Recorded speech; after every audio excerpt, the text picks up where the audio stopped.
Hi friends, ഇന്നത്തെ വീഡിയോയിൽ പറയുന്നത് ഷൂവോ ചെരുപ്പ് ഏത് വേണമെങ്കിലും ആയിക്കോട്ടെ നന്നായി ചളി പിടിച്ചിട്ടുണ്ടെങ്കിൽ നമുക്ക് പെട്ടെന്ന് തന്നെ എളുപ്പത്തിൽ വൃത്തിയാക്കാൻ പറ്റുന്ന ഒരു ടിപ്പാണ് കേട്ടോ. അപ്പോൾ പ്രത്യേകിച്ച് കുട്ടികളുടെ വീട്ടിൽ ഇതുപോലെ വൈറ്റ് ഷൂ ആവട്ടെ ചെരുപ്പാവട്ടെ പെട്ടെന്ന് തന്നെ ചളി കയറും.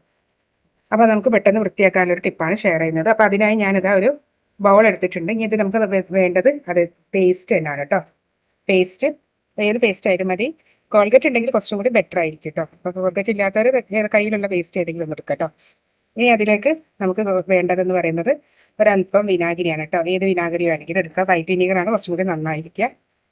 കുറച്ച് വിനാഗിരി നമ്മൾ പേസ്റ്റ് എടുത്തതിൻ്റെ ആ ഒരു ജസ്റ്റ് ഒന്ന് പൊങ്ങാൻ വേണ്ടിയിട്ട് മാത്രം ഒന്ന് എടുത്താൽ മതി കേട്ടോ. ഒരുപാടൊന്നും എടുക്കണ്ട. ഇനി നമുക്ക് ഒരു പഴയ ടൂത്ത് ബ്രഷാണ് നമുക്ക് ഇനി ആവശ്യം.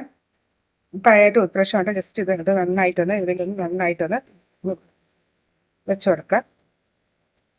ഇനി ഈ ഒരു ഇത് നമുക്ക് ജസ്റ്റ് ഒന്ന് ഇനി ഇത് നന്നായി ജസ്റ്റ് ഒന്ന് ബ്രഷ് ചെയ്ത് കൊടുക്കാം. അപ്പോൾ ഇതാ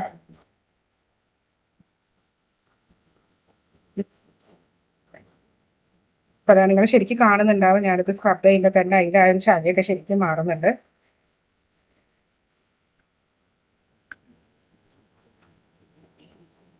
അപ്പോൾ ഞാനതൊരു ഷൂ എന്നുള്ളത് ചെക്ക് ചെയ്തിട്ട് കാണിച്ചു തരാം കേട്ടോ. ശരിക്കും അധികം സ്ക്രബ് ചെയ്യാൻ ബ്രഷ് ചെയ്യേണ്ട ആവശ്യമില്ല. അപ്പം തന്നെ നല്ലോണം ചളി ഇറങ്ങുന്നുണ്ട്. അപ്പം നമ്മൾ സാധാരണ സോപ്പൊക്കെ ഇട്ട് കഴുകുന്നതിനേക്കാളും ഏറ്റവും ബെറ്റർ ഇതുപോലെ പേസ്റ്റും വിനാഗിരിയും കൂടി മിക്സ് ചെയ്തൊന്ന് ജസ്റ്റ് ഒന്ന് ഒഴിച്ച് കൊടുക്കുന്നതാണ്. അപ്പോൾ ഞാനത് അത്യാവശ്യം ഈ മോൾ ഭാഗം മാത്രം ഒന്ന് ജസ്റ്റ് ഒന്ന് സ്ക്രബ് ചെയ്തിട്ടാണ് ഞാൻ കാണിച്ചത്. ജസ്റ്റ് ഇതൊന്ന് കഴുകിയിട്ട് ഞാൻ കാണിച്ചു തരാം. അപ്പോൾ ഇത് ജസ്റ്റ് വെള്ളത്തിലുള്ള കഴുകി വെച്ച് കൊടുക്കുന്നുണ്ട്. ഇതിൻ്റെ മോൾ ഭാഗം മാത്രമാണ് കേട്ടോ ഞാൻ ജസ്റ്റ് ഒന്ന് കഴുകിയത്.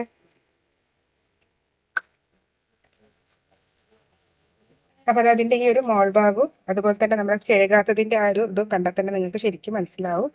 അതുപോലെ തന്നെ ഈ ഒരു മിശ്രിതം നമുക്ക് സ്വിച്ച് ബോർഡൊക്കെ നല്ല വൃത്തിയാക്കാൻ വേണ്ടിയിട്ട് നമുക്ക് ഉപയോഗിക്കാം കേട്ടോ.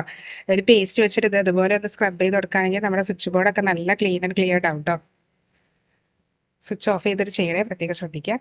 സ്വിച്ച് ഇട്ടുകൊണ്ടൊന്നും ഒരിക്കലും ചെയ്യരുത്. അപ്പം അതിനുശേഷം നമ്മുടെ കോട്ടൻ്റെ തുണി വെച്ചിട്ട് അല്ലെങ്കിൽ ഒരു ടിഷ്യൂ ഒക്കെ വെച്ച് തുടച്ചെടുക്കുകയാണെങ്കിൽ തന്നെ നല്ല ക്ലിയർ ആവും കേട്ടോ. അപ്പോൾ അതൊന്ന് ട്രൈ ചെയ്ത് നോക്കുക. വീണ്ടും ഇതുപോലെയുള്ള ടിപ്പുകളുമായി നമുക്ക് കാണാം. ബൈ.